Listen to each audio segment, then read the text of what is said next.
तुमचा देखील बँगलोरमध्ये हा पहिलाच प्रवास आहे का? तर हा व्हिडिओ शेवटपर्यंत नक्की बघा. नमस्कार मित्रांनो, मी तृप्ती आणि आज मी घेऊन आली आहे how to travel in Bangalore. महाराष्ट्रातून बँगलोरमध्ये शिफ्ट होताना मला सर्वात मोठा क्वेश्चन होता की बाहेर जर मला फिरायचं आहे तर मी कसे फिरणार? मला लँग्वेजचा इश्यू इथे येईल का? मित्रांनो, तुम्ही देखील बँगलोरमध्ये नवीन आहात आणि तुम्हाला देखील असे काही प्रश्न आहेत की बँगलोरमध्ये फिरायचं कसं, बजेटमध्ये कसं फिरायचं, सेफली कसं फिरायचं, कम्फर्टेबली कसं फिरायचं, या तुमच्या सर्व काही क्वेश्चनचं उत्तर तुम्हाला मिळणार आहे फक्त आणि फक्त तृप्ती स्ट्रेसमध्ये. तर मित्रांनो, लगेचच या यूट्यूब चॅनलला फॉलो करा आणि हा व्हिडिओ शेवटपर्यंत नक्की बघा.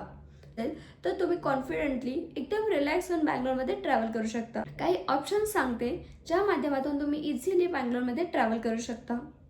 Different travelling options. तर पहिलं म्हणजे की मेट्रो.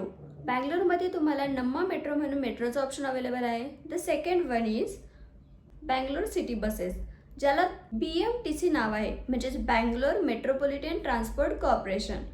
जे तुम्हाला इथे लोकल ऑटो रिक्षांचे ऑप्शन्स देखील अवेलेबल आहेत. त्यांच्यासोबत इंग्लिश आणि हिंदीमध्ये देखील कम्युनिकेशन करू शकता. The fourth option is cab. तर तुम्ही ओला किंवा उबेर देखील बुक करू शकता. तर मोस्ट ऑफ द ड्रायव्हर्सला हिंदी आणि इंग्लिश येते, तर उबेरमध्ये देखील तुम्हाला ट्रॅव्हलिंगचा जास्त इश्यू नाही येणार.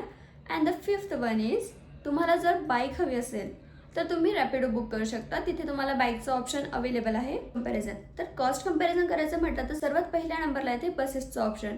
बस तुम्हाला सर्वात चिपेस्ट प्राईसमध्ये अवेलेबल आहे. The second one is metro. मेट्रोसाठी तुम्हाला थोडं जास्त चार्ज करावं लागतं, पण हां, तुम्ही वेळेवरती पोहोचता आणि तुम्हाला जास्त ट्रॅफिक वगैरे लागत नाही. The third one is comfortable आणि बजेटमध्ये असेल ते ऑप्शन म्हणजे कॅब. तुम्ही ओला किंवा उबर बुक करू शकता. आणि हो, तुम्ही जर का एकटंच प्रवास करत आहात तर मी प्रेफर करेल की तुम्ही बाईक बुक करा. रॅपिडोवरती जायचं, बाईक बुक करायचं, इझी ऑप्शन. तुमचं डिस्टन्स जर का जवळ असेल, जस्ट लाईक 2 किलोमीटर और 2.5 किलोमीटर, तुम्ही इझिली वॉकिंग करत जाऊ शकता. तुम्हाला काही पैसे पण नाही लागतील.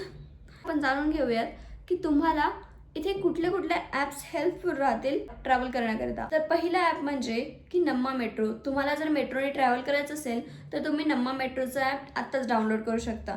तर सेकंड वन, जर तुम्हाला सिटी बसने ट्रॅव्हल करायचं असेल तर तुम्ही गुगल मॅपचा वापर करू शकता आणि तिकीट काढण्याकरिता तुम्ही फिजिकल तिकीट देखील घेऊ शकता. किंवा बँगलोर बसचं एक ॲप आहे BMTC, Bangalore metropolitan transport corporation. ते देखील ॲप तुम्ही डाउनलोड करू शकता. द थर्ड वन इज, जर तुम्हाला कॅबने ट्रॅव्हल करायचं असेल तर तुमच्याकडे ओला उबरचं ॲप असणं गरजेचं आहे. जर तुम्ही एकटेच फिरत आहात बँगलोरमध्ये तर तुम्हाला रॅपिडोचं ॲप खूप युजफुल ठरेल, कारण इथे तुम्हाला बाईकचं ऑप्शन अवेलेबल आहे. ते कमी चार्ज करतं. अँड तुम्हाला इथे लोकल ऑटो रिक्षा देखील अवेलेबल आहेत. हा टॉपिक आहे सेफ्टी टिप्स. तर तुम्ही बँगलोरमध्ये ट्रॅव्हल करत असताना कुठल्या पद्धतीची काळजी घेणं गरजेचं आहे. पहिली गोष्ट म्हणजे तुम्ही कंपनीचे ॲप डाउनलोड केले पाहिजे जे की व्हेरीफाईड असतील.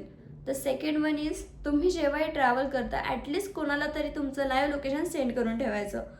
द थर्ड वन इज, गाडीमध्ये बसण्याच्या आधी तुम्ही गाडी नंबर एकदा चेक करून घेतला पाहिजे.